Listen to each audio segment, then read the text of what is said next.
Good morning. This is a video introduction to the game Kaiser Pirates by GMT Games. It is a card game that I got for about 20 bucks at PresCon, and I really like it a lot. It suits from 1 to 4 players.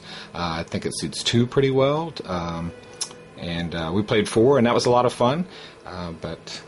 Just wanted to give you a brief introduction to help you get past the rules, which look a little complicated, but they're actually pretty simple.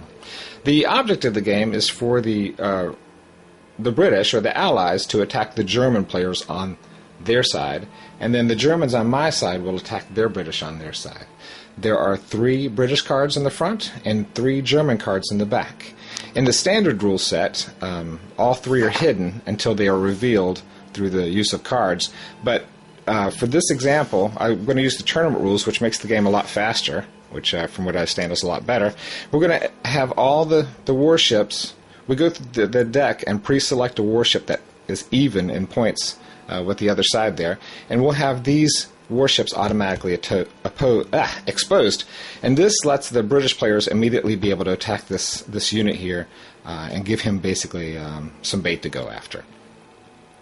So during your turn, you draw your initial cards, and then you play any number of action cards that you want. One of the things you have to face is at the end of each turn you only draw 1 card. So if you play 4 or 5 cards, you can definitely reduce the number of draws in your deck. You can also pass and not play anything, and then draw multiple cards and just keep drawing until you have enough cards to do a correct attack.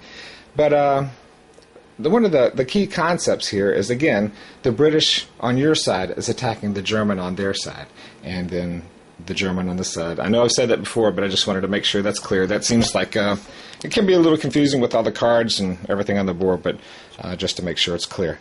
So, the German card has an inherent attack value. You'll see that on the bottom left you have the word attack inside of a coin with a red die, and that's what he will use to attack his enemy. Looking at the opponent's card, his defensive die is built into the card, and that's a green die. And the reason I'm mentioning this is that the British cards, you'll notice, do not have an attack value. And that's where these event cards, you either have to use the event that's on them for actions or attacks or add-ons, or you can use the intercept value. Now the intercept is the British attack value. So I can play this card here, and that attack value is a blue and a red against the Germans' defensive value of green. Now whichever is higher will win the battle. So if I roll higher than him, he takes a damage marker. Damage marker means -2 on his next defense if anybody attacks him. This also leaves him susceptible to another player attacking him later on, which you can kind of weaken a guy and not do anything to him except damage him. Doesn't help your points or anything, but the next guy, he has a -2 on that same target, and he can basically take it from you. If I double his defensive roll, that card goes automatically into my trophy pile, and I keep it for the end of game victory points. And it's pretty much that simple. So we have the attack value here, and then I could also play an attack value for the German player. Now since they have an attack value built in, we will use their attack value of a red die versus his green die, which is his defense. So if I'm higher than him, I do damage. If I double him, I take the card. And if I'm the same or lower than him, he has the possibility of escaping. So he will roll a challenge, and I will roll a response.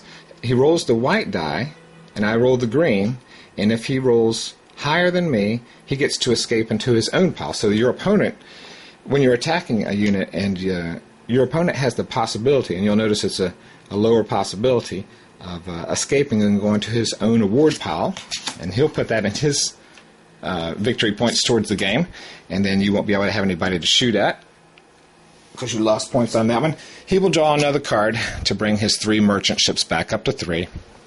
And so at the end of the turn, you should have 3 merchant ships at the top for the British, and 3, you can draw more black if you lose there. You can have 3 in the back there. And that's basically the premise of the game. You can also do supply problems with -2 on the coal, and the tournament rules also allowed multiple hits. So instead of just doing -2 for a damage marker, you can go up to -4, -6 if you wanted to. But until that unit is doubled, he is good to go. So that's pretty much the game, and I hope you enjoyed the video review. And I say definitely pick it up. I got it for 20 bucks at PresCon, and it's a great deal, and I'm looking forward to playing this with my gaming group. Have a good day.